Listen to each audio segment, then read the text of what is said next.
Hi everyone and welcome to the second edition of series Rough Pitch The Balkan Way. My name is Martina Petrovic and I'm your host for today, also known as the head of Creative Europe, Desk Media Office Croatia. We are happy and proud that somehow, almost in parallel, a new programming period, Creative Europe Media 21-27, and series Rough Pitch, The Balkan Way 2, was launched in 2021. Following the results from 2021, the Creative Europe Media supported a total of 64 TV series coming from 18 different media countries and with a total of 98 million of euros. So yes, TV series are in high demand and trendy, and in order to keep up with the needs of the European and global TV market scene, there is a strong need to bring stories from the Balkan region under one platform.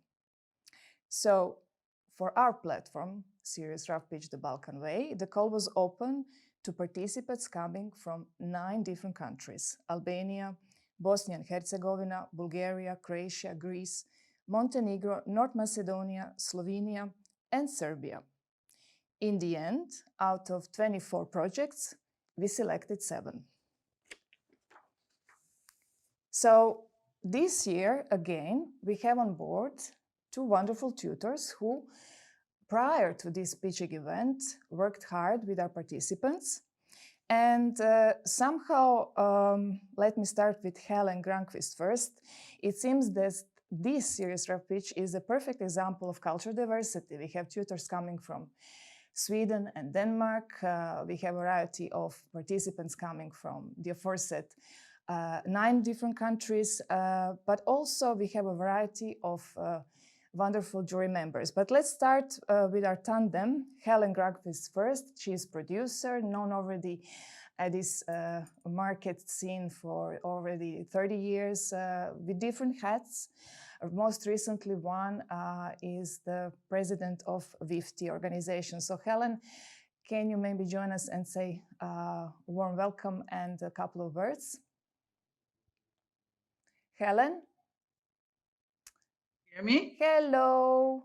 Hello, I'm Yes. speaking and I'm not, do you hear me? Yes, I can hear you. So it is Very our nice. already second year we are doing this together, and would you like to just introduce and say your thoughts before we start introducing the jury and the projects? Yeah, thank you. I'm happy to. Now, thank you for inviting us this second time, Martina, to do this fabulous event. Both me and Valeria are very excited and proud of what we meet in Balkan. And thanks to you, Martina, and your passion to bring out the Balkan stories. And you have really convinced us the importance of that, because the Balkan stories are not only Balkan stories, it's European stories.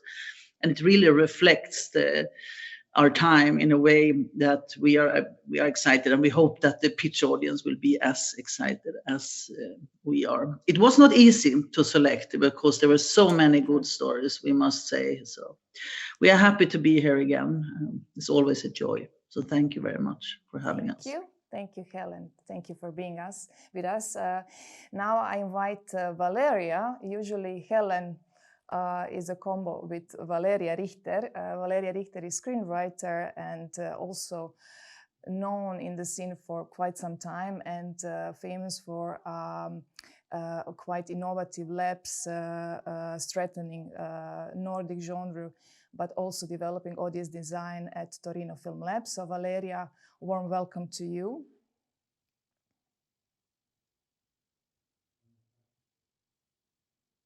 I don't know if my image is visible or not. Okay. Oh, hello, thank you. Hello. Yeah, it's. I don't have much to add. It's wonderful to be here, and we had some very intense days with the participants, and we are very excited to show their pitches now. So let's get going. Thank you so much for joining us. Yeah, and yes, so this year the number 7 is a magic number. So today is the 7th of November. We selected 7 projects, and we also have 7 jury members. So before we introduce the projects, let me introduce the jury members. I would like to start with Andrea Hoffmann, coordinator at Berlinale Co-Production Market, Co-Pro Series. So Andrea, just to say a warm welcome. Let me see if we can see you. Hello, can you see me? Yeah, the image Great. will Hi, come everyone. soon. Hello, Andrea. Hello. How is Hi, in Berlin? greetings from Berlin. It's a great pleasure to be on board, and I'm excited for the event and for the pitches of those wonderful projects. Thank you. Thank you so much. Yes, we also had last year Berlinale Co-Production Market, so it's wonderful to see you on board again as the jury member. Thank you, Andrea. So now I would like to invite Mira Staleva. She's head of Sofia meetings, but also running Sofia International Film Festival. Mira, the rumor has it that you are in Thessaloniki right now. So let me see the rumor you is very and correct. how it's over there. Hello from Thessaloniki. It's as beautiful as ever, as warm as ever. And Martina, thank you for inviting me to be part of this forum.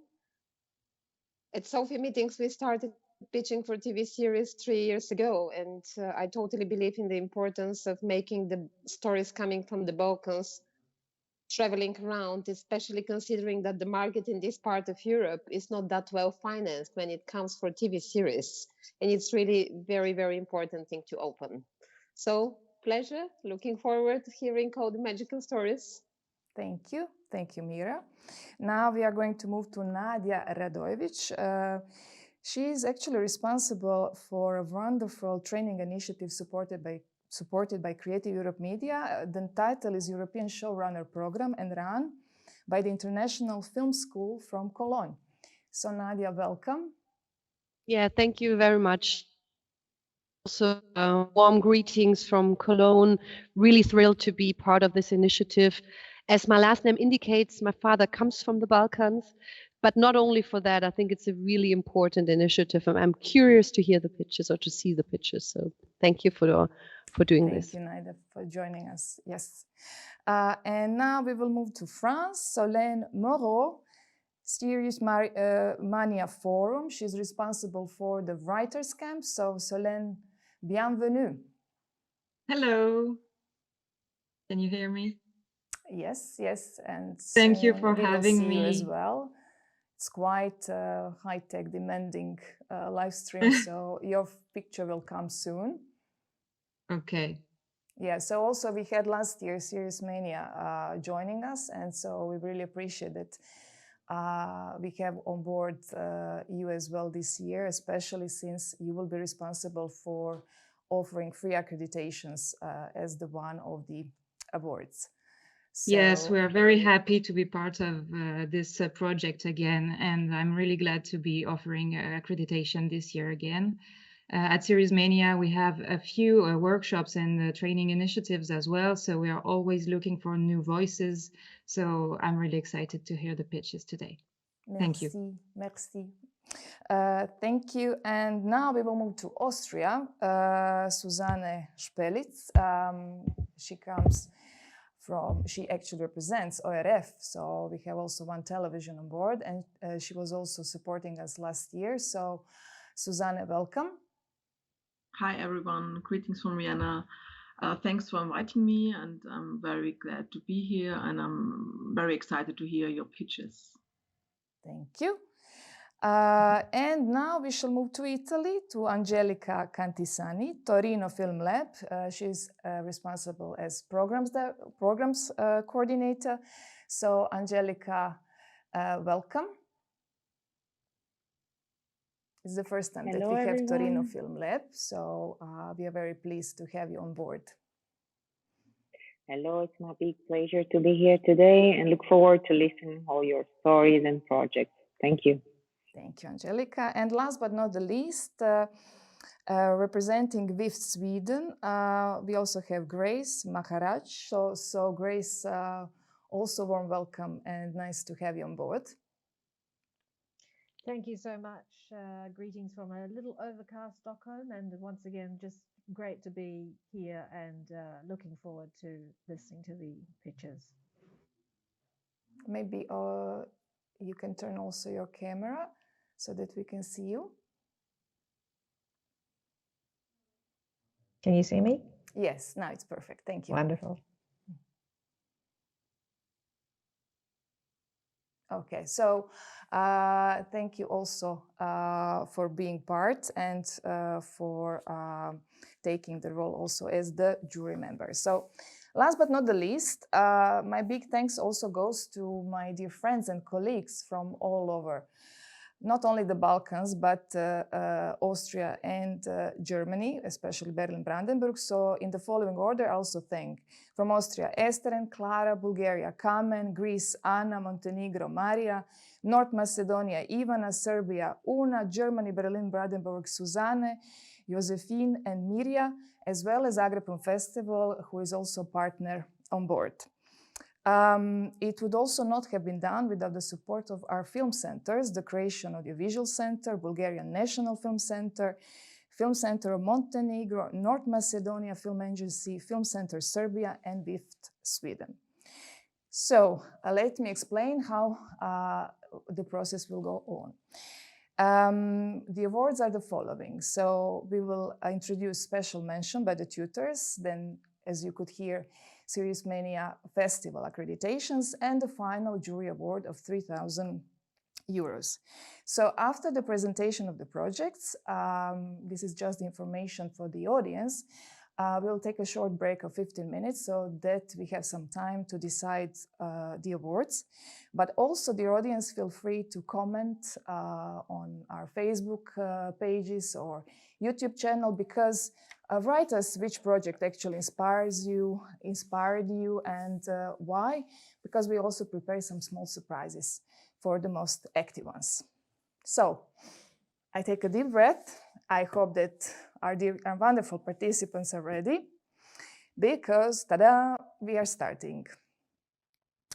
So the first project that is going to open the pitching floor is Grey Divorce, and it's the Serbian project. It's going to be represented by Lea Stankovic and Ivan Knežević, creators. And when asked how they would like me to introduce them, they wrote 2 writers looking for a producer. I hope they won't mind, but I would like to highlight that they're also participating at Midpoint Series Launch, and they have also quite some experience in writing their own TV series stories. So let's check the first video.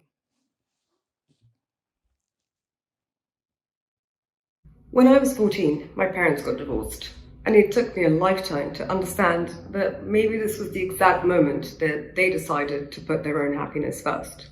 I'm about to turn 40 in a couple of years, so halfway through. I'm starting to wonder, what's the rest of my life going to look like? And if anything goes wrong, can I change? Angelina and Zoran are 70. They're healthy for now, they're vital, active, they're still managing their successful real estate business, and they have a great social life, hanging out with their clients and colleagues. They don't plan on retiring, as this is the life that makes them happy, or so they think. When their daughter Sophia, the managing director of the company, decides to retire them against their wishes. They've always told her, live your life to the fullest and work to live, don't live to work. And now she wants them to live by their words, step back and let her run the show. Angelina and Zoran are shocked. This is not what they expected.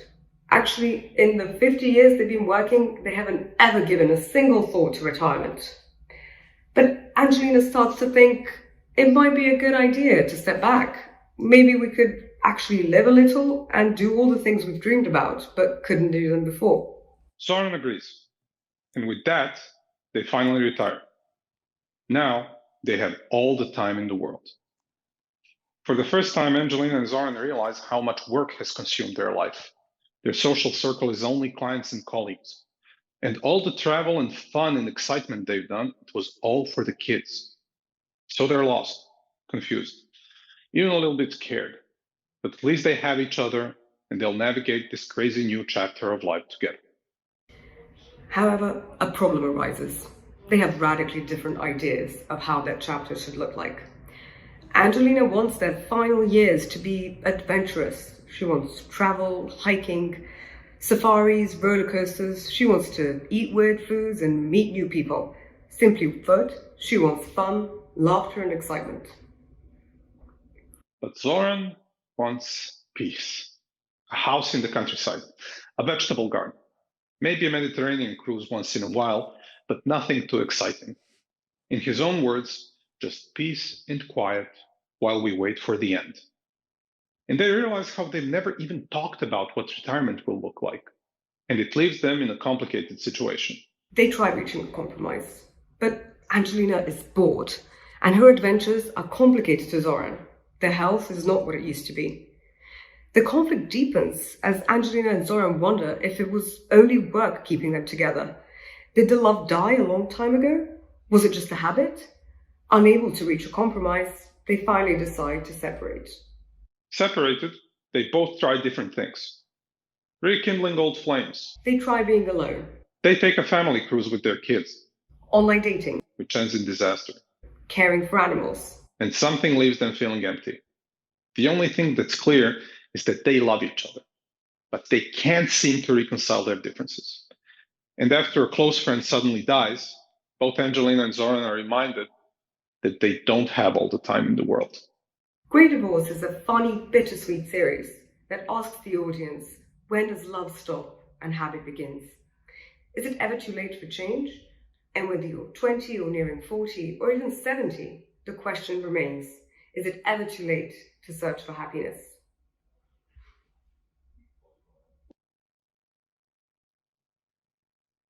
Thank you. So just when the jury is wrapping up the questions, I kindly invite Leah and Ivan to join me as well with their video, not the picture, but themselves, yeah. Much easier, right, than to do it live. So everything prepared. So far, so good. So let's see who is going to open the floor for the Q&A from the jury members. So this is how it goes, dear jury members. One of you starts, and I'm going to moderate in terms of the timing. So once you start, then you're going to also appear live with your video. So who would like to start from the jury?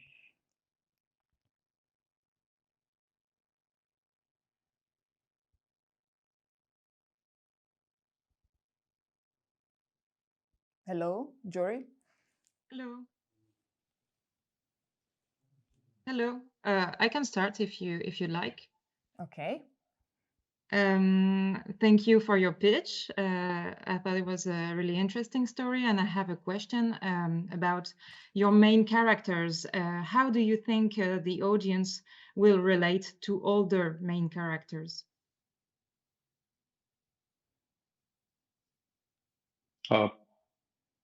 Blair can go. Yeah, so actually, I mean, we mentioned our personal relation to this story at the beginning, and I guess it takes some maturity and age to sort of realize that even people in their 60s and 70s, you know, they had personal relations, they had romance, they had everything that we're going through now in our 30s and 40s, and we believe we want to treat this as that sort of a story. You know, it's a story about a relationship that's been through all the various different phases and has now reached this, you know, pinnacle, which for so many of us looks very, very distant and improbable to have a relationship that's lasted, you know, almost half a century. So we believe that, you know, all of us that have relationships, whether it's family or with your significant other, will understand the challenges that come with living your life with someone, with sharing everything, the ups and downs that come with it, and in the process of that, sort of forgetting yourself and where you started off as a couple as well. And the theme of the entire thing is the search for happiness, which is universal. It's the same whether you're 20 or 40 or 70. There's always a deadline. Just that it's way more pressing when you're 70. Okay. Thank you, Uh, Selen. Anybody else from the jury? Yes, I would be interested. You mentioned it's a funny, bittersweet TV series. So it's a dramedy, I guess. And maybe you can touch a bit upon sort of the look and feel that you envision for that. Mhm. It's definitely realism, but heightened in much a similar way. Maybe the biggest reference is Transparent on Amazon. It's funny situations, but not necessarily funny lines. It finds humor in interpersonal relations and the absurdity and the clash of the search for happiness versus a society which doesn't really think that old people deserve to search for happiness anymore. So it draws a lot on the social. Thank you. And I guess it's some stuff about, what the audience can see in the characters, what they can't see in themselves. We absolutely don't want to go into the area. We don't want to have any sign of that, making fun of old people or things that come with that. We want to really treat them and look at them as sort of human beings entering another phase of life that they're having trouble adjusting to. Thank you. I have a And, question. Okay, yeah, one more. Thank you very much. I can't see you, but I can hear you very well. I have a question regarding what is your central conflict and what is your secondary conflict? And can you give an example of a typical episode conflict? Mm-hmm. The primary conflict is the couple has different ideas of what their retirement should look like, and the secondary conflict is the retirement itself. They've been working for 50 years and they are completely unable to adjust. But the primary conflict is between them, so it's between and. There was another question. Typical episode. It's what would a typical episode look like? They after episode 1 they separate, and the episode each episode takes a theme of its own, whether it's dating, whether it's being alone or caring for the family, and we investigate the two of them approaching the same thing. And it always leads them through radically different experiences, which usually end up on them missing each other and missing what the other brought to the concrete theme of the episode. Let's say it was dating or meeting former classmates and old loves from before, and then both finding their own prejudices and presumptions about their retirement at their age and their separation in question, and realizing that for some reason they still miss each other. Okay, thank you. But whether it's love, whether it's habit, no, so on. Thank you. And if there is a last question from the jury, now is the time. If not, Yeah, maybe you mentioned it, but where will the story take place? We are writing it in Serbia. It takes place in Serbia. In a particular town, or countryside, or? So it's in set it Belgrade. in. Yeah, it's a sort of upper middle class environment in an urban city. So in Belgrade probably.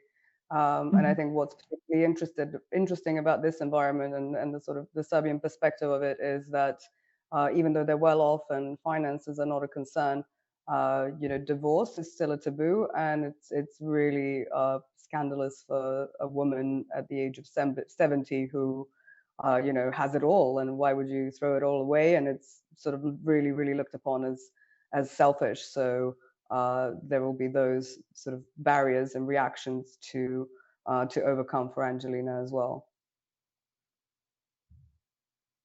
And I just have a question about the end of the story. How is gonna end? What feeling we gonna see on the screen? We're gonna be left with. Mm-hmm.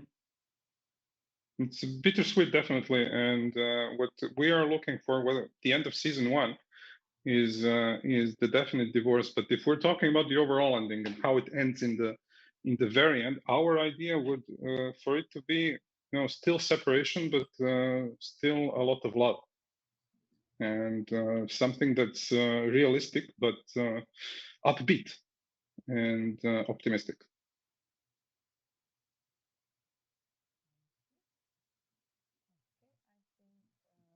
We are done with the Q&A. Thank you, Leah and Ivan. Now we are moving to Greece, and the project's title is Loom, and is going to be presented by Dimitris Logiadis, producer from the production company Filmiki. And this is what Dimitris highlighted in terms of the introduction. Dimitris is a producer based in Athens, and while mainly working in advertising, he is heading the international co-productions department at the aforesaid company. Loom is a 6-episode miniseries created by Konstantinos Antonopoulos, Yorgos Garefalakis, and Panagiotis Melidis, developed and produced by Nicholas Alavanos and Dimitris Logiadis of Filmiki. A bit difficult to name all of you. The project is at an early stage of development, and we are currently looking to cast an international scriptwriter and find co-productions or co-producers and collaborators. But first, let's have a look at the video.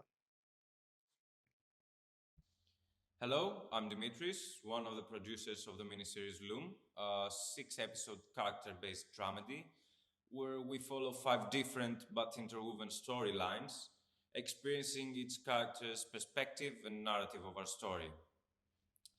The series is set in a remote and beautiful seaside village in Crete called Lutro.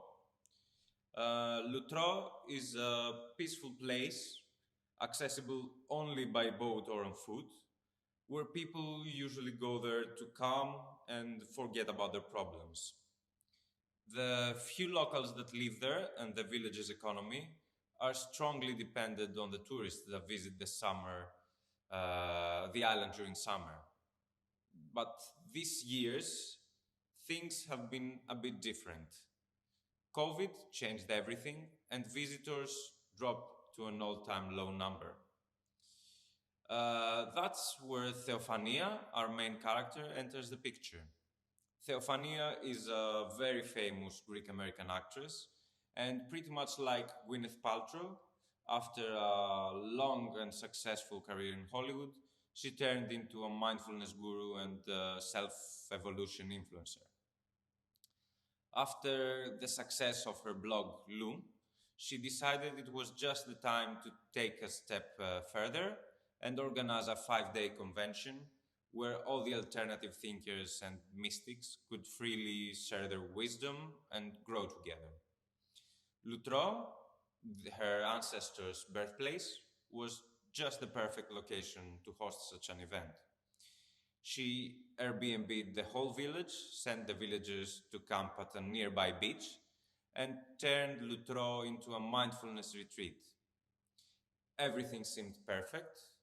The highly priced tickets were sold out, and she proudly inspected the whole transformation works until she received a phone call from her main sponsor the day before the famous speakers and attendees were supposed to arrive.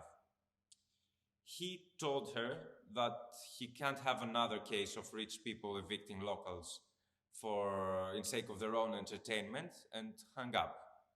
She was left speechless. She thought, what the fuck am I gonna do? She couldn't cancel last minute. People from all around the world were already traveling there. She just had to keep her straight face and pretend everything's fine. But she had to face a tiny bit of a problem when, during the welcoming party, the mayor of the village came to meet her and collect the advance payment she owed. And Theophania had to go through all sorts of excuses, blaming the bank and bureaucracy for the delay. At the moment, she didn't know that the villagers overheard their conversation, and they were not happy to be played like that. And that's when shit hit the fan for real. The villagers decided to revolt against her, sabotage the convention, and take back what belongs to them. All the setbacks and chaos will not only start to unravel her own secrets, but every little secret her mindfulness-seeking attendees have been hiding so well until. Will they all manage to come through and avoid facing their truth, or will everything just fall apart? Will that be the real self-growing journey they would have never signed up for if they knew? One of the reasons I loved Loom from the very first minutes of its conception is that it dives into the emotionally ambiguous areas of human relationships. Love coexists with spitefulness. People are equally tender and manipulative, antagonistic and generous. It clearly is a satire on the modern self-centered lifestyle and the superficial lifestyle that comes with it, and how people will do anything to achieve their goal. And I think when that goal is oneself's evolution and mindfulness over the other's misfortune, it's kind of a moral paradox. We aspire to write a story with international impact and set in rural Greece. Currently, we are at an early stage of development, and we're looking for a creative screenwriter that will transform our concept idea into a solid TV script. Thank you for your time, and I'm more than happy to answer any of your questions. Thank you, Dimitri. So I use this opportunity to invite you as well to join us live. I really like this neon lights touch in your video. Yeah. Thank you. Let me see if you can join us. Yeah. Let's see.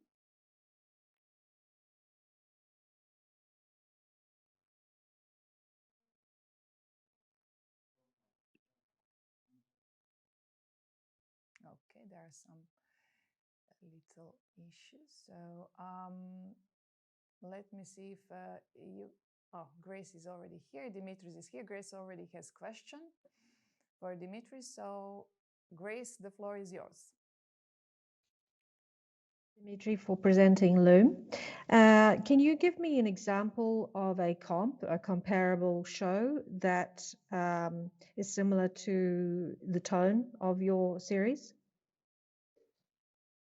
Well, a main reference and main inspiration for our show was White Lotus, which premiered this season right now.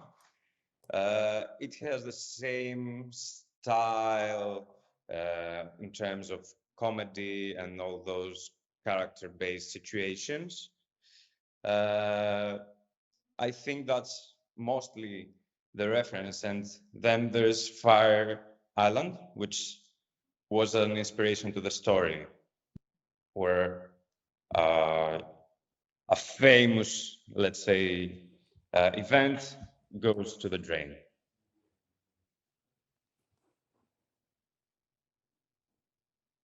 Thank you so much. Thank you. Thank you. Anyone else from the jury? I would have another question. So hi, Dimitris.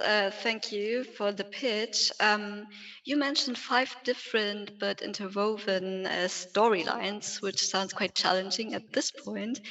Could you very briefly sketch which are the main storylines that you're envisioning for your series? Yeah, of course.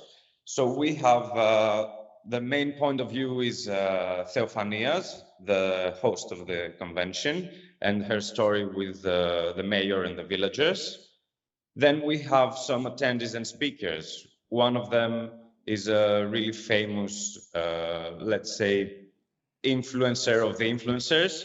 He's the guru of the influencers. And we see him with his main follower and stalker and their whole situation while there. Then we have a famous Asian ufologist with her family there. She's secretly a ufologist and her family doesn't know, so we see their journey until she has to reveal herself at the convention. We have a famous nudist and his journey there with his let's say his ex-boyfriend and his current girlfriend. And we have a mother and daughter story, a hard relationship of hate and love between a family and how they will overcome it. Great, thanks a lot. Thank you so much, Andrea. Anybody else from the jury that would like to jump in?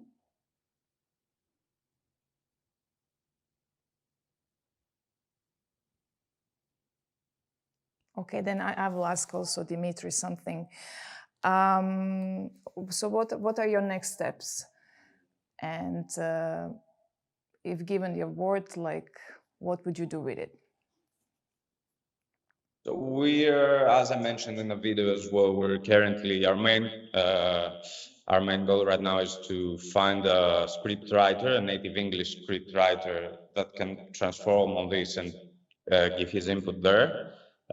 We are planning to go to Content London, where we're meeting with some co-producers. So we have some initial talks with potential co-producers, and we'll use mainly the funds that we'll find now, we'll use it towards the script writer and further development of the project. Thank you, Dimitris. Okay, so now we are moving to Croatia. The first Croatian project on board is Splinter, and it's going to be presented by Filip Peruzovic, writer-director, and Nikolina Bogdanovic, writer. Filip already has one feature film behind him, so it's The Walk the Dog, receiving 2015 Croatian Actors Guild Award.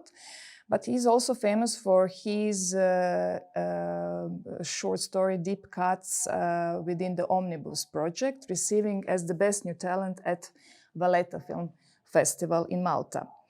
When it comes to Nikolina, she's been doing some screenwriting and dramaturgy on film, TV, radio, and theater. But the most recent success story is definitely being screenwriter for the Croatian film Pelican that is going to be internationally premiered this year at Tallinn Black Nights and is directed by Filip Herakovic. So both are working on a new feature film by Filip, which received also the production funds by the Croatian Audiovisual Center. So let's have a look at the video. We're in Lika, a remote region in Croatia, dominated by misty forests inhabited by bears, jackals, and wolves, still full of landmines the war left behind 30 years ago.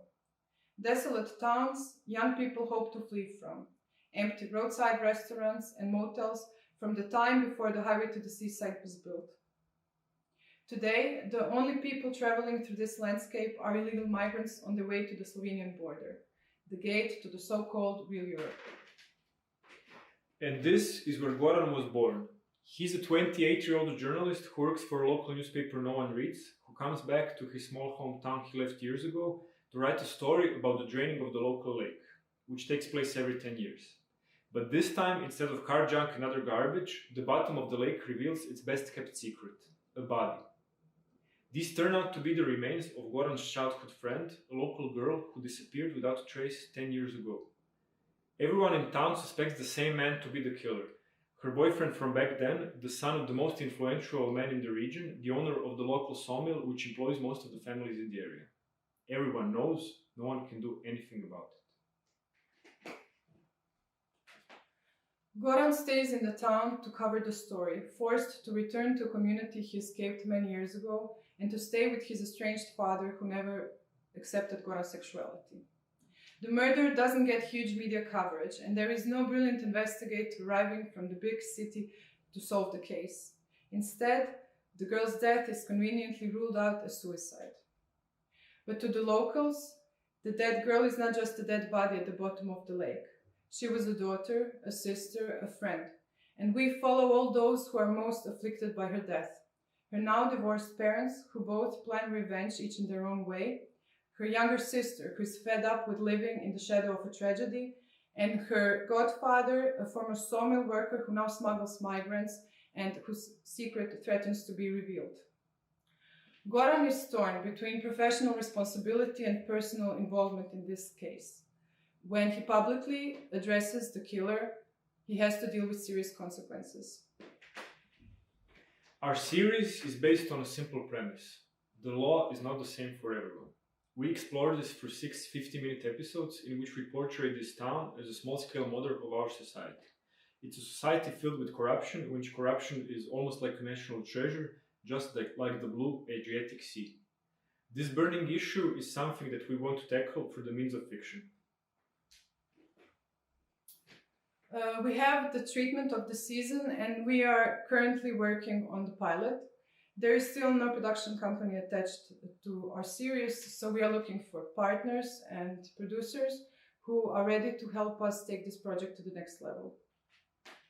We would like to end with a piece of soundtrack of our future series, a traditional silent circle dance from Lika. The circle dance is the oldest form of community dance which celebrates the seasons, work, life, love and loss, just like our series. Povrati! Još jednom! Još jednom! Iskoči!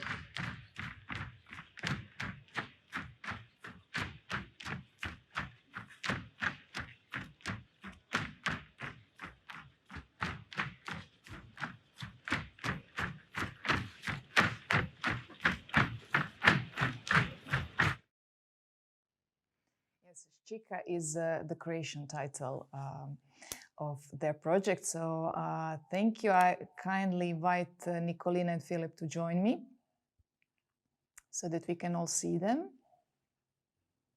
And welcome.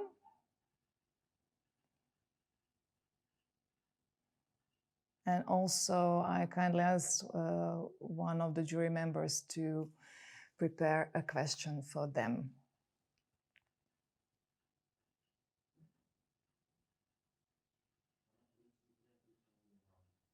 So who's gonna start? Hello. Can you see my hand raised? I can see you. Okay. Yeah. Perfect. Hello. So let's Hello. see how our jury is going. So any questions for them? Angelica. Hello. Thank you for your speech. Thank you for your story. I would like to better understand why this is not a film, but it's a TV series, and to learn a little bit more about the format and how do you plan to build the episode. Thank you.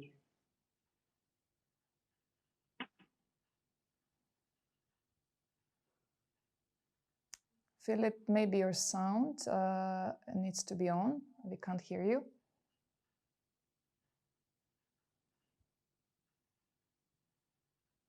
Hear me now? Nope. You just maybe take out the earphones. Yeah. Can you hear me? Can you hear me now? Yeah, better. Yeah, I'm sorry, it's the headphones, obviously. I didn't hear the first part of the question very well. Did you ask why it's a series, not a film? Yes. And if you can tell me a little bit more on how do you plan to build each episode? Okay. Well, it's And we lost Philip a bit. Stories which are pretty complex, and it would just be too much material to put into a feature film. It's pretty branched out because we follow, apart from our main protagonist Goran. Can you hear me? Yes. Sorry. Apart from our main protagonist Goran, we also follow the stories of the family of the deceased girl and other villagers, and it would just be too much material to put into a feature film. So that's why we wanted to make a series, so we can give ourselves time and space to delve deeper into each of their stories. Yeah. And how the story is told for each episode, we tried to end every episode with a cliffhanger. So at the end of the first episode, the whole first episode is consecrated to the draining of the lake, and at the end we discovered the body. And so each of the important key events takes place at the end of each episode to leave us guessing what will happen in the next one. Yeah, Nika, you can fill me in if I missed something. I think you said everything. Maybe we should add that through the series, it is very character-based, and the series, the format of the series will allow us to really get into the characters in a way a film, I think, it's not possible in a film. Yeah. Thank you. Anybody else from the jury? Yes, well, thank you for this, I think, very visual pitch. I immediately got sort of into the scene, but of course I'd like to double check. So in my head, of course, it's because of the topic and the setting, it's quite sort of dark. Usually you would say like Nordic noir, dark visual style. Is that what you envision for it? And can you maybe elaborate a bit on that? Can I go as the director? Yeah. So we imagined it very visually to take place in autumn, and this whole region, it's a region with a lot of evergreen forests, and it has a very large timber industry. So it already has a very specific atmosphere, and filming in autumn would even enhance that. Our visual reference as a series is a great Czech series called The Wasteland, Pustinja, which also has this kind of a bit of a dark setting with a nice diffuse light and a lot of tertiary colors, like really nice setting. But also what we would like to point out that I'm not sure comes out in our pitch is it's not only dark, it's not just like life is shit and then you die series. We also tried to fill it with a lot of moments of hope and of small nice moments between people that happen when things are not working on a big scale. Then people try to make the most of life in their intimate interactions. So we kind of tried to balance the general pessimism of the story with these small moments. Thank you. Thank you. And Nicolina, would you like to fill in, or Philip said everything? No, he said everything. I mean, and he's the director, so yeah. Okay, so let me see if there is a final question from the jury. I have a question. Please. Thank you very much for your pitch. I was reminded of a New Zealand series called, I think it's The Bottom of the Lake or Under the Lake, when I saw your pitch now. So you answered from a previous jury member, there's enough story in your show to generate more episodes. Is this, do you think so? Do we think it's enough material for episodes? Do you have enough story? Yeah. We have a lot of stories, because in the moment when we enter the town, the story really branches out, and Goran meets his old friend, and then through her we enter her family in a way, and her father is the smuggler, the former sawmill worker. So we really get into his family life. Then we have the family life of the deceased girl, and then we have also Goran's story, his personal story related to the town and to his father. So it's So really there's a lot of material there. Yeah. And because I ask this, because you say it's a limited series, you have 6 episodes, but if you just hypothetically, if you got picked up by a producer and they would say, well, we'd like to make this more, you have enough story story engine is my question, right?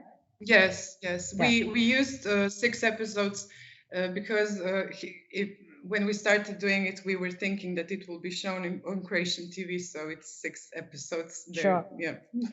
and then another question just regarding your structural elements, because you start with this dead body and that backstory of this character. Is there any what kind of what is present in your story design? Are you using flashbacks or archival? How do you just give me an idea of how you would use your story design? We don't use any flashbacks, so we just we tell the story through the people now in the present time when we find them. Yes. All right. Thank you. Thank you. Thank you. And just to see if we have also somebody else from the jury to ask the question. If not, we are going to move to the next project. Okay, so this is it. We shall move now to Greece. And the title of the project is Animus. And it's going to be presented by Christiane Lange, the writer. So this is what Christiane asked me to say. Christiane is a Dane living in Greece. She works as comms writer and has a background in publishing and politically related work. She writes scripts based on her experiences in Greece, especially those not fit for newspapers. Let's have a look at the video.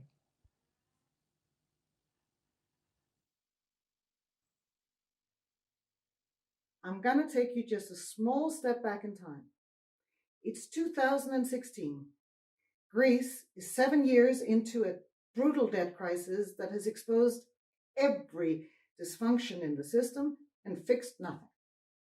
Salaries and pensions have been slashed almost in half. Mortgage defaults are through the roof. The Greeks use equal parts fatalism and humor to deal with a crisis that just grinds on and on. Nobody has any money, but the nightlife is hopping in a city where splendor and grunge, ancient and modern, mix in total chaos. The story is very Greek, but also very international. With looming global recession and political instability across the West, how a financial crisis impacts ordinary people becomes a highly relevant and contemporary tale. I'm Danish myself, but have lived in Greece for 20 years. I lived through the debt crisis and saw friends and family lose businesses, houses, and hope. It seemed as if our future was evaporating into the tear gas clouds that hung over the almost daily demonstrations. Animus is completely fictional, but draws on real events and real people I came across, from shopkeepers to spies and politicians. Panos is around 40 and shares a house with his typically controlling Greek mother. She's busting his balls to give her some grandchildren and worries about losing their house to the bank. Panos wanted to study philosophy, but got pushed into the police by his parents so he would have a good, steady job. Serving justice for the greater good used to give him some kind of satisfaction, but more and more he questions where justice is to be found in this system.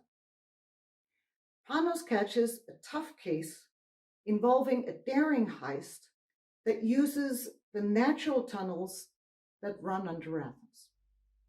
This €1 million theft of a corrupt politician's bribe money escalates into the politician being assassinated a few days later.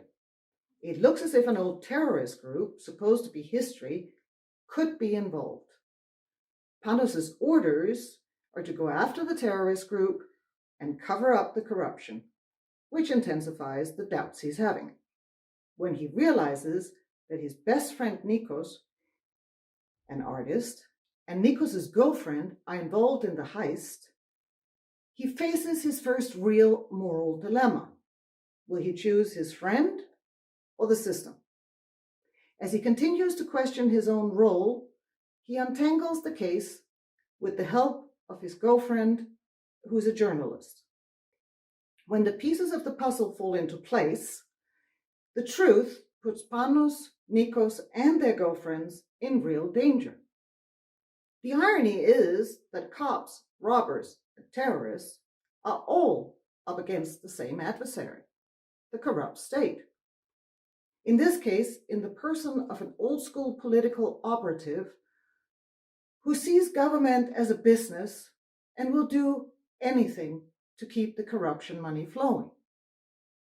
The question at the heart of the story is, how do you find your moral bearings and your sense of belonging in a corrupt and dysfunctional society? Panos' answer is to choose love over the system. His journey of opposing irrational authority also finally makes it possible for him to stand up to his mother and quit his job. The season ends with Panos, Nikos, their girlfriends, and the couple who were the original leaders of the terror group, all teaming up to achieve their own brand of justice. Animus is Nordic noir with a pacing similar to The Bridge, executed in full Mediterranean color. The story weaves a portrait of Athens and its people, using an entertaining crime story to let you share the challenges, frustrations, and also joys of people stuck in an almost impossible situation. The pilot script and pitch deck are available in English, and I'm looking for a producer. Thank you. Thank you, dear Christiane. So I would like to invite you as well to join us so that we can see you. And at the same time, I'm also asking the jury to come up with the first question. So let's see first Christiane, and then also somebody from the jury.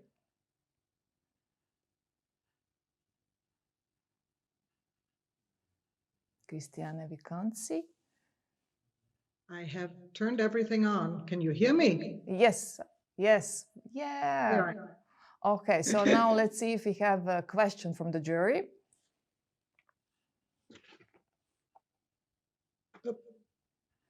Okay, so then I'm gonna ask you, I like this introduction of the Nordic noir, and you're introducing it in the Mediterranean setup. So what would you be, in terms of your next steps, what is now the most needed for you to further develop with your project? Well, I mean, obviously the nicest thing would be to find a producer who wants to get on board to help develop it. Does it need to Until be from then, Greece, or happy day. open? I would very much like to participate in some more labs and networking opportunities if they come up. Okay. Okay, let me see if the jury also has a question. I can't see in my studio the jury, so you just need to start saying, yeah, the question, asking the question. Can you hear me? Yes. Okay, I just have a simple question about the format of episodes that you envision, because I don't think you said how many episodes you imagine and, well, the length of the season. Can you tell us more about that? Thank you. What I have in mind is an 8x60 series. Although Panos quits at the end of the story, there are storylines that can be continued for further seasons.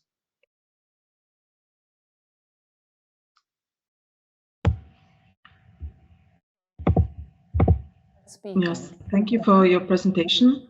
I have a question. Why is the story taking place in the year 2016? Is there a particular reason? Yes, absolutely. That was really the.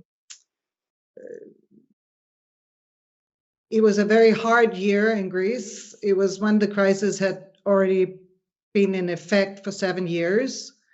There was a great deal of poverty. There was enormous unemployment. So it really put in stark contrast how ordinary people lived and then how politicians and rich people lived.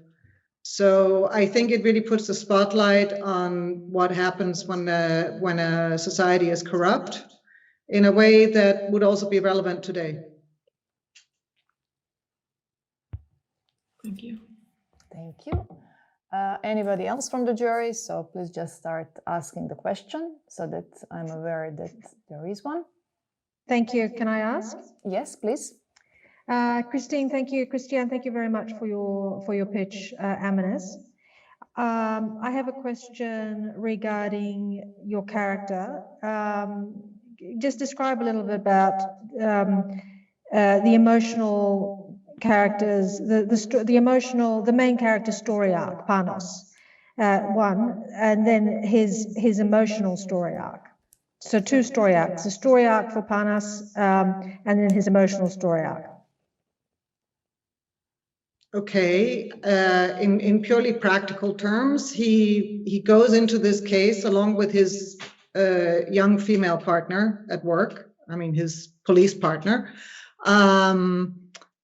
They're already dubious about their orders at the very beginning because they already understand some things that don't fit with what's going on.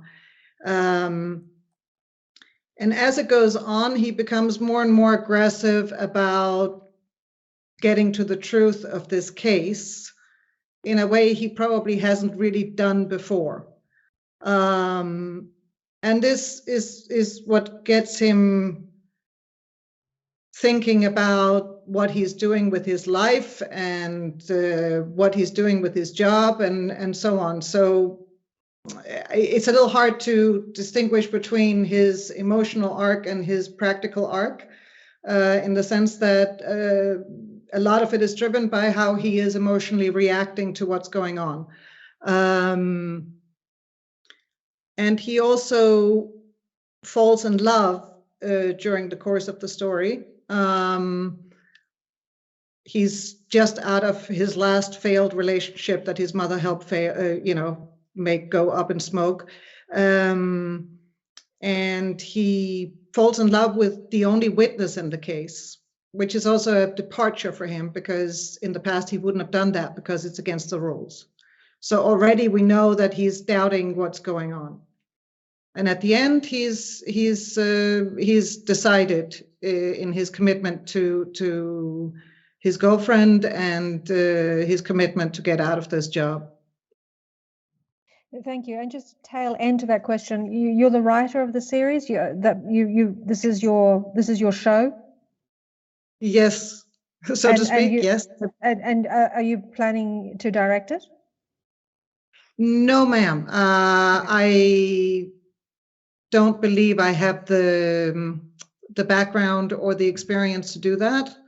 And I would love to have a director with some vision come in and add his or her flavor to the whole thing. Okay, thank you. Thank you, Grace. And let me see if we have the final question from the jury. If not, okay, so thank you, Christiana. We are going to move on. So the next project is the Croatian one, and it's named Hotel Amphora, and it's going to be presented by Ivan Grgur. So he asked me to say the following. Ivan is a writer and documentary director, and he will be presenting his debut fiction dramedy series Hotel Amphora. So let's have a look. Hello. I come from a small Mediterranean town on Croatian coast which was once pretty idyllic, until tourism came. Since I was 14 till I was 25, I did almost every possible job in tourism. And if you're a young person from a town like mine, you really don't have an option. Or you work in tourism, or you don't work at all. And that frustrated me a lot. And the things that worries me the most now is that the Croatian tourism is completely out of control. We just think about personal profit and we're ignoring completely the local communities, the ecology, and the general infrastructure problems we have. And this is not the case only in Croatia, it happens all over the world where mass tourism comes. Hotel Amphora was once a classy hotel, but now it's just shiny on the outside and falling apart completely from the inside. Its guests are once rich Europeans who now can't afford anything else than this shabby, all-inclusive hotel. On the other side, you have employees. Employees have just one mission: to strip off as much as money as they can from the tourists. In any possible way, of course. Valdi is 24 and he's talented and disillusioned young man with a student job. He works as a bellboy in Hotel Amphora. He has a dream to travel the world, see new things, experience new things, and meet new people. On the other hand, he has a nightmare: to become one of his colleagues who are stuck in a rut of mass tourism, stuck in a small town without ambitions and hobbies. Valdi works just to save enough money to pay for his university, journalism university, and to save enough money to leave town as soon as possible. This summer, Valdi's at the crossroads. His girlfriend just left him, and he will soon finish university and has to decide what to do with his life. The pressure grows when his boss offers him a full-time contract, the worst thing that can happen to a young person working in tourism, because on one side you have a secure job and secure income and secure future, but on the other side you have an eternity spent in dullness of a non-functional touristic town. You wouldn't believe, but everyday life of a bellboy is not easy. When Valdi is not carrying luggage, he helps guests with everything, and I mean everything. On the other hand, he's intelligent and resourceful, but he uses his talents just to work less. He creates these hyper elaborate schemes to avoid work, but because of them, he ends up working more than he would do with actual tasks he was given at the beginning. By the end of the season, Valdi will accidentally discover a corruption affair involving his boss and hotel's disposal of garbage, which brings the town on the verge of ecological catastrophe. The bellboy in Valdi wants to shut up and keep taking the money from the hotel. The journalist in him wants to expose the affair. What will he do is the big question of this season. Even though the Valdi's big and small dilemmas will be the plot that we're going to follow throughout the whole first season, series is episodic. And every episode contains a smaller storyline that is related to a bizarre situation that Valdi has to solve. With these smaller situations, we're gonna tell a wider story about the strangest and silliest and darkest parts of human nature and tourism in the end. I want to tell this story from my perspective, as I was that bellboy and I grew up in a town like the one I'm talking about. And I want this story to be funny, absurd, and surreal on the surface, but really serious underneath it. I wanted to speak seriously about problems of mass tourism because we're really near the point of no return. But there's still hope for towns like Mar to have a future and for some more sustainable tourism. And that's why I want Valdi to have small glimmers of hope every now and then through this series. But in the end, I want him to be trapped in the rut of mass tourism, just as a warning to us all. This season has 8 25-minute episodes, and considering the episodic nature of the series and Valdi's moral and personal dilemmas, I think them as a great opportunity to maybe develop it in the season 2. On the other side, I'm in early development of this project, and I'm here looking for production houses and maybe other collaborators to kickstart my project. Thank you very much for listening. So I would like to invite Ivan as well to join me so that we all can see him. And also one of the jury members can also raise a question at the same time. So you just start asking. So let's see if Ivan I'm here. can I'm join here. Can you me. hear me? And also let's see if the jury is ready to ask a question. So I would like to jump in with a question. So I would just start. Yeah. Hi, Ivan. Thanks for sharing the story with us. So I was wondering, does the protagonist of the series have any allies, or is he rather struggling on his own? So something I would like to double check. Yeah. He struggled. There are like glimmers of allies that in the end always turn up not to be allies. He has there will be a new receptionist coming, a female receptionist, and he just broke up with his girlfriend and he's looking for love maniacally as well. So he'll have a quite or like a romantic thing with the receptionist, and she will be only his like glimmer of real collaborator.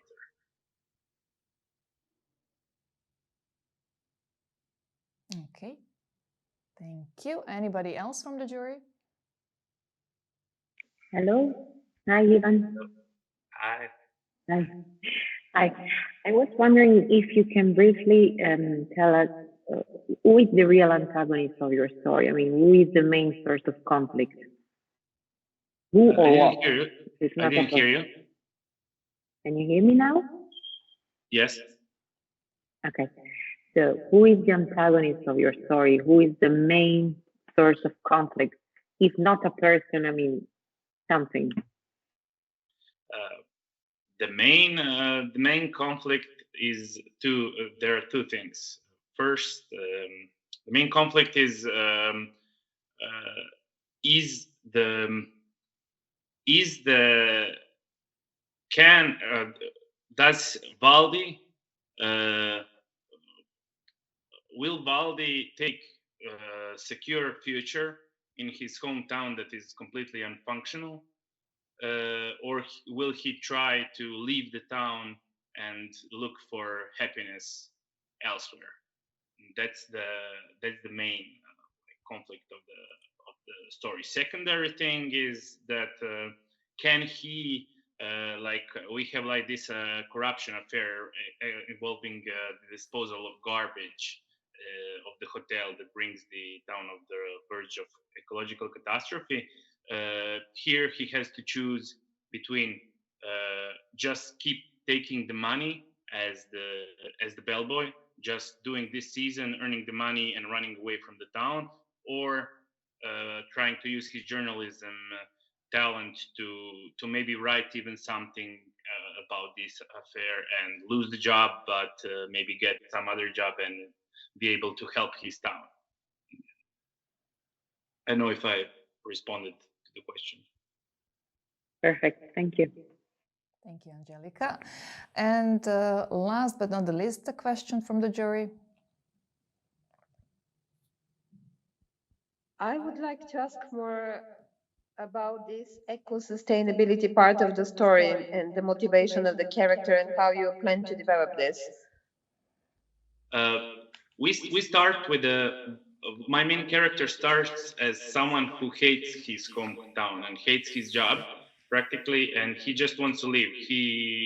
He's aware that he can earn money just like this, and first thing he has to do, wants to do when he earns enough money, it's to run away. And we have all the time his bosses actually, his director and his boss of the reception are we introduce them as a little bit shady guys, taking like strange meetings and stuff that are like completely in a sub story, in subtext of the story. And by the end, he will discover this affair by by accident, hearing a conversation and then following the trace and finding this garbage disposal, and then he will have to decide. That's the point. But it's until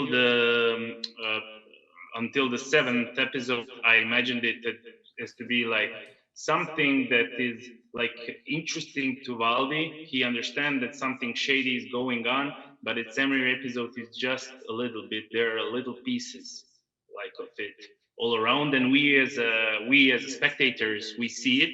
We know something is going on, but we're not too focused on that until in the seventh episode it comes to the light, and then he has to decide what to do. He has to decide, but kind of during all this time, we don't see him as a kind of fighter engaged in different activities. I'm just curious, is it his character basically becomes defender of the environment in this very moment when it comes to decide? So it will be his dilemma.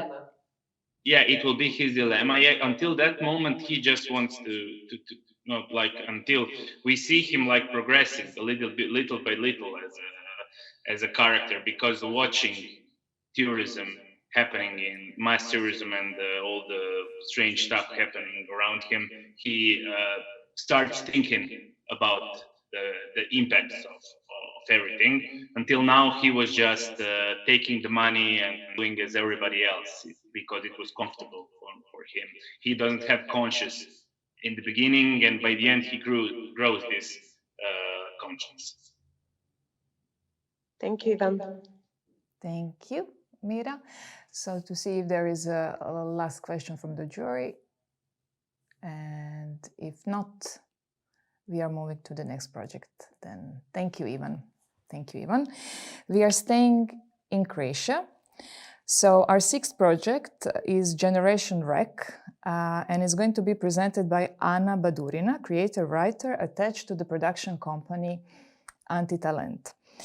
Antitalent has been quite successful in terms of the track record, and Anna joined them 1.5 years ago. And among many of their success stories is definitely the last year's success story, because they won Camera d'Or at Cannes Film Festival, and it's the debut feature film by Antoneta Alamet Kusjanovic, and it's called Murina. But when it comes to Anna herself, she also runs her company, mostly concentrated on music videos, and she has made and done more than 60 of them, quite famous in the region and Croatia.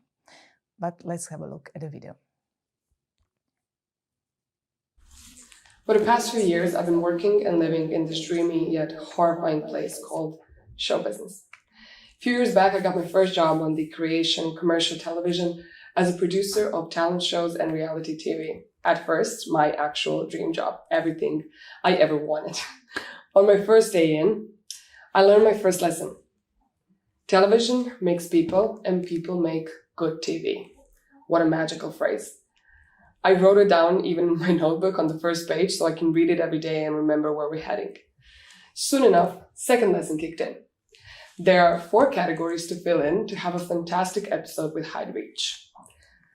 Happy story, sad, tragic story, something we find funny, something we can make fun of. Sounded harsh, but reasonable. I started reaching out potential candidates and selling them an opportunity, the stage for their talent, or as we say, a good story for an episode. It took me 2 weeks. It took me 2 little weeks to become the person I've never met before. I was a storyteller with no moral limit to reach my goal and be the best. And so I was for 3 years. What you do to others will eventually affect you. Driven by the same ambition, passion, and hunger for success, 2 women will use everything in their power to reach their goal. The difference is, Sabrina is the one with the responsibility to create Alyssa's character for the screen. When I say character, I mean how real and how raw can a person be when it has to become the flesh for the audience. Sabrina is 24 years old. Oh, She is fresh, young, and newly employed story editor. She has big shoes to fill in and a great project in front of her. She starts off shy, but she gets the lesson she needed. You have to create an alter ego for this. You have to be able to do this. It's an opportunity. Not everyone gets it. You get to be a producer. And she actually grabs it by its balls. Alisa, on the other hand, is incredibly talented 22-year-old singer. She decides it's her time to taste the stage. Through this journey, her only goal is to be present, raw, and just like she is. Just a girl next door who loves to sing. Eventually, she transforms into a fully performer who can finally feel the glance of show business adrenaline. In time, they both become super confident, maybe even too confident. How far is everyone willing to go for a dopamine called success? Is this chaos actually their life, or are they both just puppets of something so much bigger than themselves? Is there someone beyond them who actually knows what they will gain from having both of them as a part of this huge system? We live in a world where sensational news is popping out on our screens every 7 minutes of the day. The talent of these kids today is an accessories of their exposed social media heartbreaking story. In this story, and hopefully not in the real world, national television lost every core value and responsibility in creating content. People make television, and television makes people exist. It makes them exist. That innocent phrase that I heard on the first day now sounds like a trailer for a tragic ending. How badly are we desperate for attention and confirmation of our existence? How ready are we to use that urge against other human beings? Are we ready to live with that? This pitch was originally made for the same TV company that I stopped working for a few years back.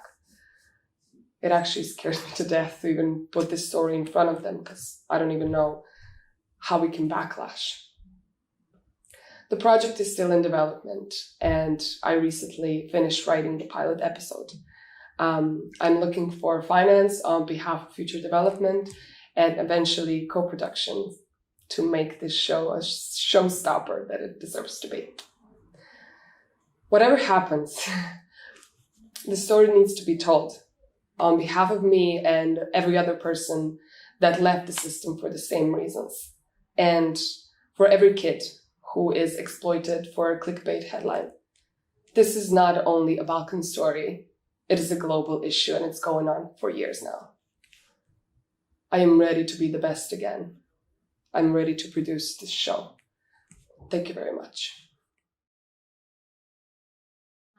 So I also invite you to join me. Hello. Can we hear and see each other? And also invite the jury just to start with the question number 1. Hello, Anna. And let's have a moment with the jury. Hello? Can you hear me? Yes. Thank you, Anna, for your pitch, Generation Rec. Very, very interesting. Just tell me, I get a sense of your two characters, but give me a sense of what the central conflict is. What do these two characters want, and how are they going to get this? Anna, you are muted. Can you hear me now? Yes. And now we see Susanne, and it's supposed to be Grace, yeah? Anna, Can you hear me? Yes. Okay. So we have Sabrina, who is on her mission to actually become the best at what she does, because until that moment, she never got the opportunity to do her dream job. So her biggest dilemma is, does she stay a moral and sensitive person that she is, or does she go overboard to actually bring in the results and keep her job. And Alyssa is someone who actually just wanted to show her talent, but unfortunately, show business talent is never just enough. And there's a lot of other things that you need to cover to actually become the product for the market. So the conflict is actually between the two of them, since Sabrina has the power to shape Alyssa's story for the public, and Alyssa is in conflict with the production to be presented as she imagined, and of course with herself, thinking of if it's worth it to sell herself to be a business, to be a show business product, or just to be someone who loves to do what they do. Thank you. All right, thank you. Thank you. Anybody else from the jury? Yes, thank you very much for the pitch. Can you tell us a bit more about sort of the formats, so how many episodes you envision for it, but also a bit of the story arcs you're going?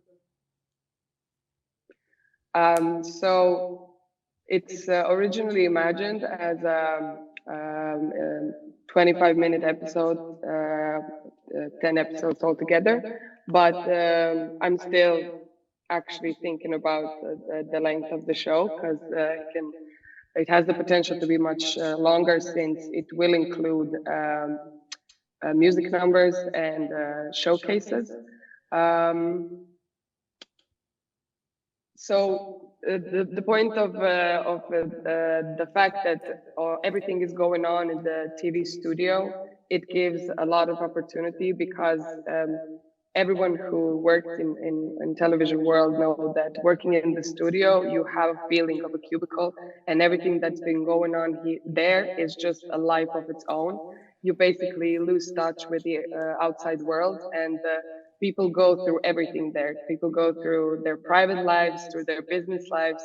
There's just so much potential drama going on. So the two girls are just main characters, but there's a lot going on the production side and the competition side, and there's a lot of storylines that go through the whole story.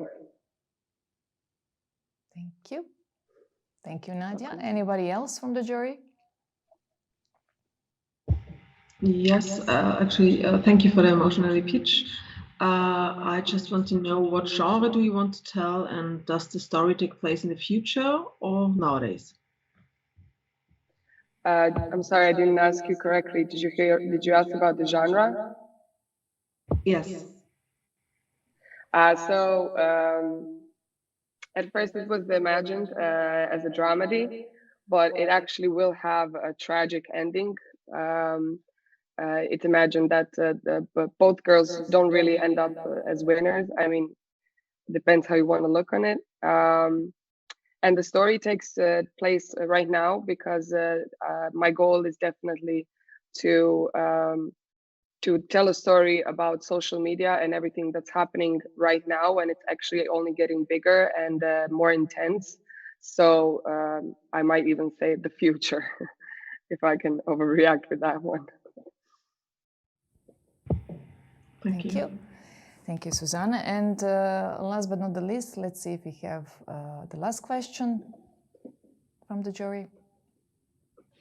I would have one last question, if I may. Yes. So, yeah, we have already seen several shows and films dealing with show business from a critical, or let's say satirical perspective. So what makes your project's premise and setting stand out? Maybe just a very short statement. I think it's very specific that everything that happens in Balkans just takes much bigger effect on the whole public, because when a show like this happens, I don't know, in a much bigger country, it just affects the field that it's based on. But since we're a very small country, everything that happens here kind of backlashes all over, and people get to know you, like every person in this country gets to know you really, really quickly. So it's the small steps that they make that can leave a big effect on their career and on the viewers of the TV show.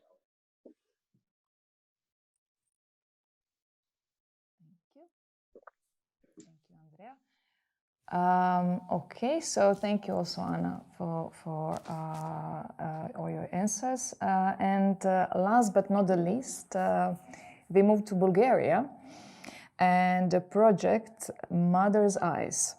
This is how Teodora and Martička asked me to present them. So Mother's Eyes is drama series project presented by Teodora Markova, head writer, and Martička Božilova, producer of Agitprop production company. Their previous drama series, Father's Day, was pronounced as the best Bulgarian TV show in 2019. Their second collaboration, Gold War drama series, won Best Project Prize at Mia Market 2021.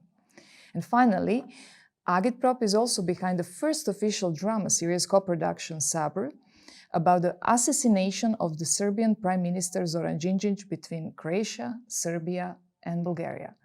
But let's have a look at Mother's Eyes. 7 years ago, a mother in Sofia receives a call. Mom, I got stabbed and I'm dying. The connection is lost. This is a phone call made by a 15-year-old boy. A minute later, he is found dead in a park. In the following months, the investigation discovers that the perpetrator is another boy at the age of 17.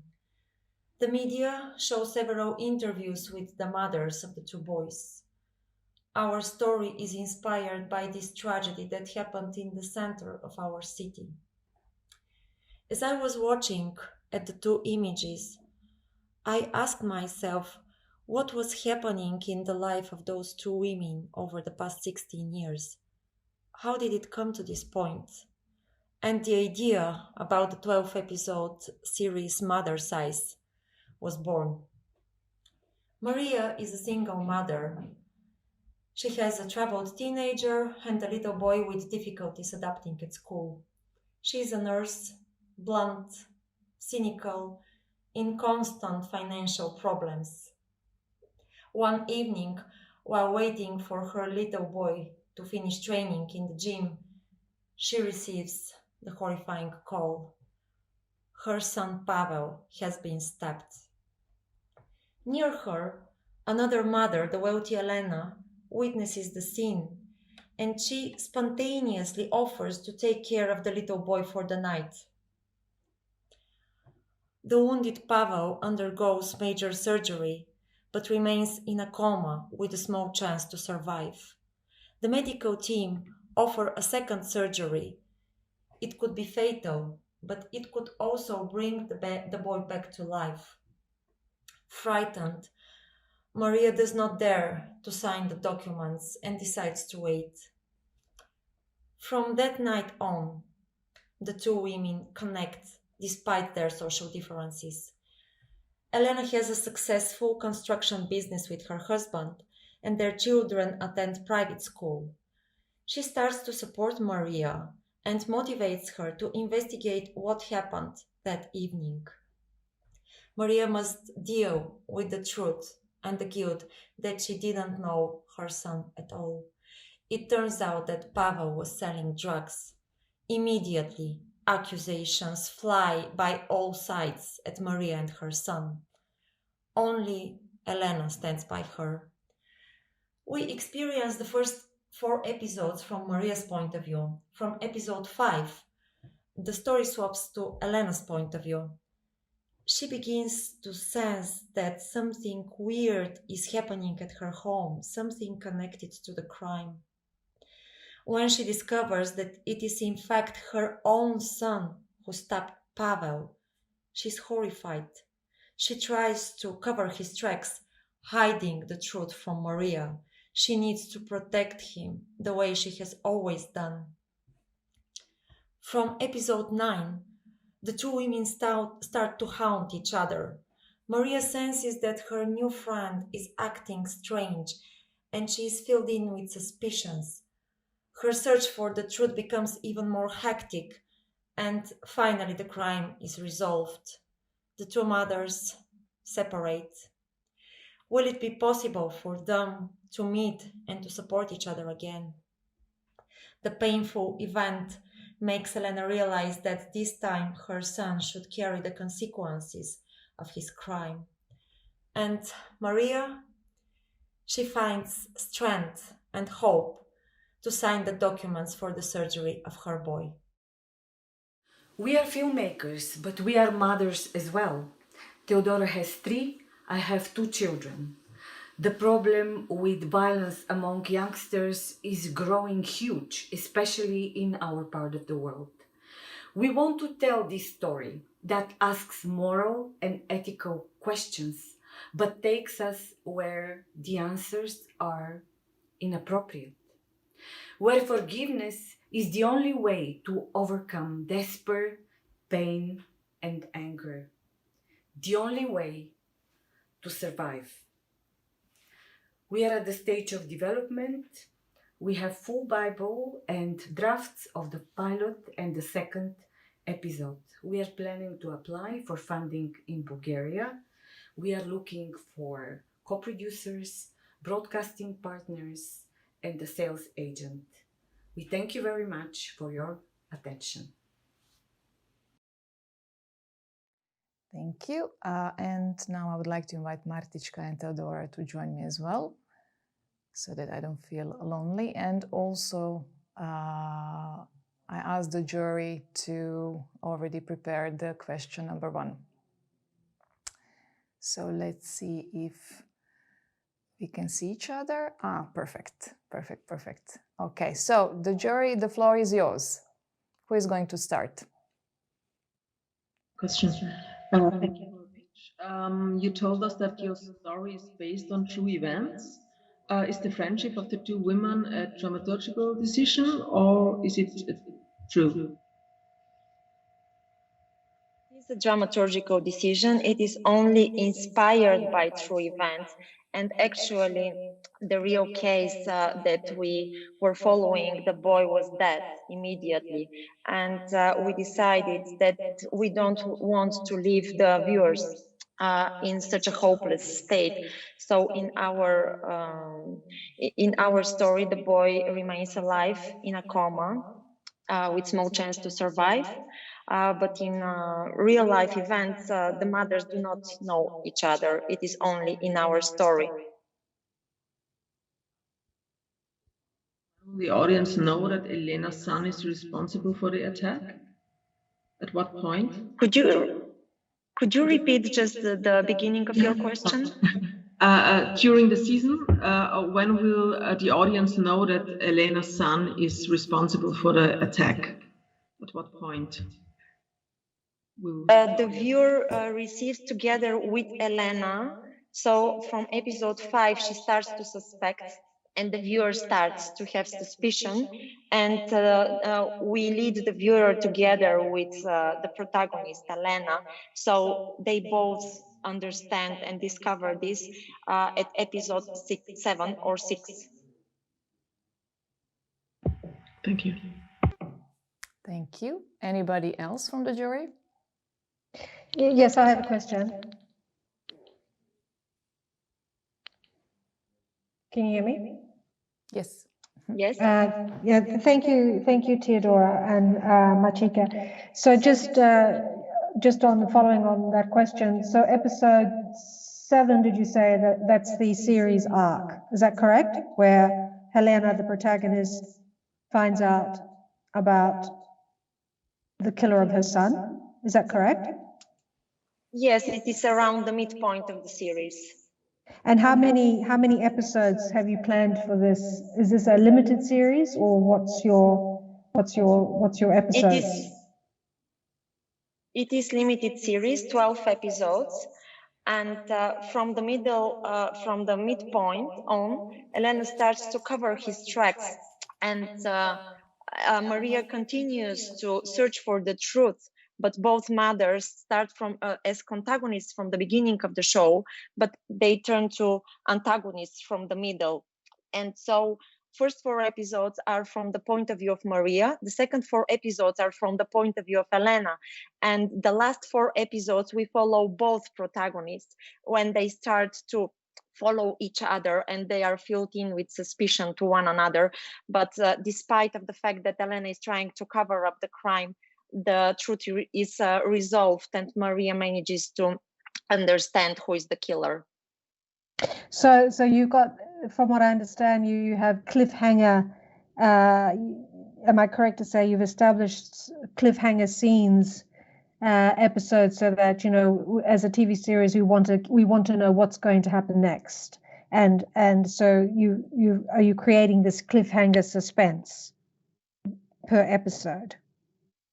Yes, we have actually developed a one-page synopsis for each episode, and we know very well the theme and the arc of each episode. We have cliffhanger endings of each episode, but we have in mind that this is not only a crime drama, it's a psychology drama, and we are not very intense about solving the crime, but also about exploring what happens in the life of those two women and the environment of their kids and why did they come to this point. So it's not only crime and investigation and much more human relationship and emotions.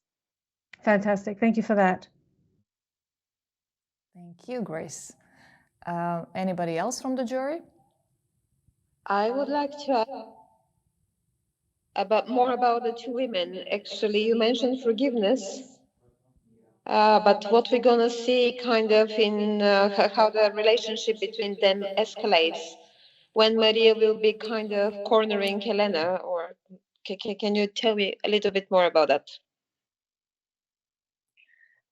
Because we start their relationship very unexpectedly and warmly, and then it turns to separation and to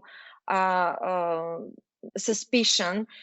We are actually at the moment deciding how to end this relationship without being too much unplausible, but to find a way for those two women to reconnect at the end of the series. This is something that we are still discussing with the other co-writers, and in fact we don't have yet the answer for this because we are in the development stage. But yes, if this answers your question, we need to find a resolution for this relationship between Maria and Elena. Thank you, Teodora. Thank you, Mira. And let me see if we have the final question from the jury. If not, thank you, Martička and Teodora. Now I come to the audience and all of you anxiously waiting what's going to happen now. So before going into a short 15-minute break, while the jury and Series Mania representatives Solène and the tutors are going to decide about the awards, I would like to thank each participant for his and her contribution, because I remember how we all started, and to prepare your stories until today, I know it was quite some challenging time-wise job, and each of you did an amazing job. So no matter how the awards are going to be distributed, I just want to thank you for sharing your stories with us. And to come back to the audience, so please be patient a bit more. So have a coffee, stay tuned, and we are going to be back live in 15 minutes when we're going to announce the awards.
And we are back. So we didn't come exactly in 15 minutes, but the projects were really great. So as you know, it was difficult to decide to which project goes which award. So let me start with the first round of the awards. So it's the special mention. On behalf of our dear tutors, so I would like to invite them, Helen and Valeria, if they can join me as well, so that we announce the winner. And maybe you can also wrap it up how it was for you. I know it's always tense to work with the jury and to come up with the awards, but how did you decide about the award yourself or the special mention? I can start, and then if my connection starts to be shaky, just please shout up, and Helen will I will hand over to Helen. So obviously, we love everyone, and we have gotten to. It's such a privilege as a pitch coach to be invited into all these story universes and to really also get to know the people behind them. So it's a special mention for everyone, you can say in that sense. But one participant stood out as taking a particular arc, you can say, through the pitch workshop, which was Anna Badurina with Generation Rec, because she started off stating she was completely terrified. And I mean, you saw her video, so you wouldn't have guessed. So we wanted to give this shout out to Anna for her courage to step completely into her pitch, fearless, courageous, embracing the power of her story with her voice and her body. So we want to wish her really good luck in continuing this journey with the project. So congratulations on the special mention. Helen, would you like to add something? Yeah, I agree with Valeria. It has been an honor and an adventure for us to travel into these story worlds. And as I said in the beginning, to understand how important the Balkan stories are to see the real picture of Europe. I think it really gives us an injection of the world today and inspiration for the future. And I think all the participants they have worked hard. They have passion and motivation for their stories in a very impressive way. So it's been an honor to visit Balkan again for us. Thank you, Helen. And let me see if Anna is here so that she can also say her impression. If Anna is around, I'm looking at all the monitors. Hi, Anna. Hi. So it was terrifying, but wonderful experience for you. And congratulations. Yeah. Thank you so much. Can you hear me? Yes. Mm-hmm. Okay. Yeah, it's been really great, and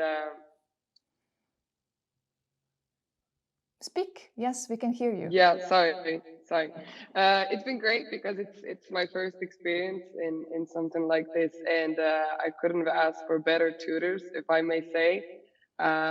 Thank you very much to Valeria and Helena. I really enjoyed working with you both and learned a lot. So that's my biggest award. But thank you for all.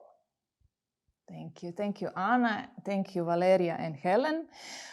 So we move on to the next award. So I would like to invite Solène, since she's gonna announce whom she decided to give on behalf of Serious Mania Forum free accreditations for the next edition of the festival. So Solène, the floor is yours. Yes. So on behalf of Serious Mania Forum, I decided to give the accreditation to Generation Rec because, well, I really was touched by your pitch, Anna, and I hope this accreditation will help you develop your story further. Let me see if Anna is ready to jump in again. Or she's speechless. I'm a bit speechless now. Thank you so much. Thank you. Thank you for recognizing the story because it's very personal. So this is kind of a double win for me. So thank you. Thank And you now so you're all much. shaped to pitch the project at Serious Mania. Yeah. So congratulations, thank Anna. you. And Thanks Anti-Talent very as much. well. Thank you. And thank you, Solène. And I don't have any background noise, but yes, so we come to the jury awards. So the number one award, 3,000 euros will go. And can I ask Grace if she's around to introduce the project and the award?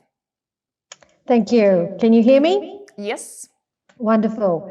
The 7 jury members of the Balkan Way series Rough Pitch award, main pitch, goes to Mother's Eyes.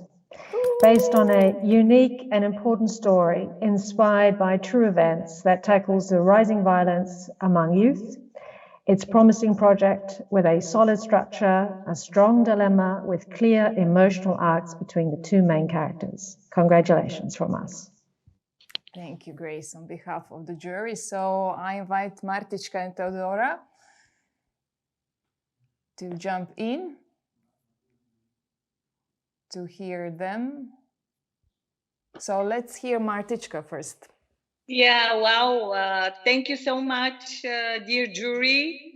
For us, it's amazing.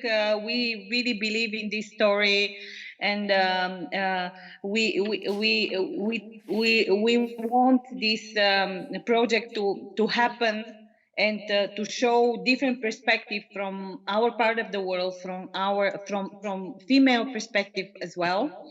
So thank you so much. Of course, this is also a huge responsibility. Now we gain new energy and go on with it. Thank you, Martička and Teodora. Thank you. I am too excited. I guess Martička told everything. I want to thank Martina for the possibility to voice our project because it is very important for us. We cannot make it without only with funding from our country. And we are aiming for high quality project. Thank you to the tutors that made us make this great pitch because we were also uncertain about what to do. And I'm too excited to talk. Thank you all. Wow. Thank you, thank you, dear lady. So, yes, we came to the end of the second edition of the series Rough Pitch, the Balkan Way. Before I go on, I also would like to thank you to my backup team, technical team, starting with Igor and Luka, and submarine team, Marin and Sabrina, because they really helped me out a lot today. And final words, yes. In line with the objectives of the Creative Europe Media Programme, we pursue to safeguard, develop, and promote European cultural and linguistic diversity, but also to increase the competitiveness and the economic potential of the audiovisual sector with this project from the Balkan region. There are and there will always be people who inspire us, stories worth telling, and characters to learn from. Respecting each project and its author's uniqueness with Serious Rough Pitch, the Balkan Way, we are also creating and developing safe spaces for culturally diverse stories. So let us embrace all those stories that are less visible and less told. And let's continue to do it in the Balkan Way. So see you and looking forward to the next edition. And thank you, dear audience. Thank you, dear media desks to support the event, but also the film centers as a backup. So have a wonderful day ahead and congratulations to all participants. And thank you, the jury members and wonderful tutors. See you next time soon.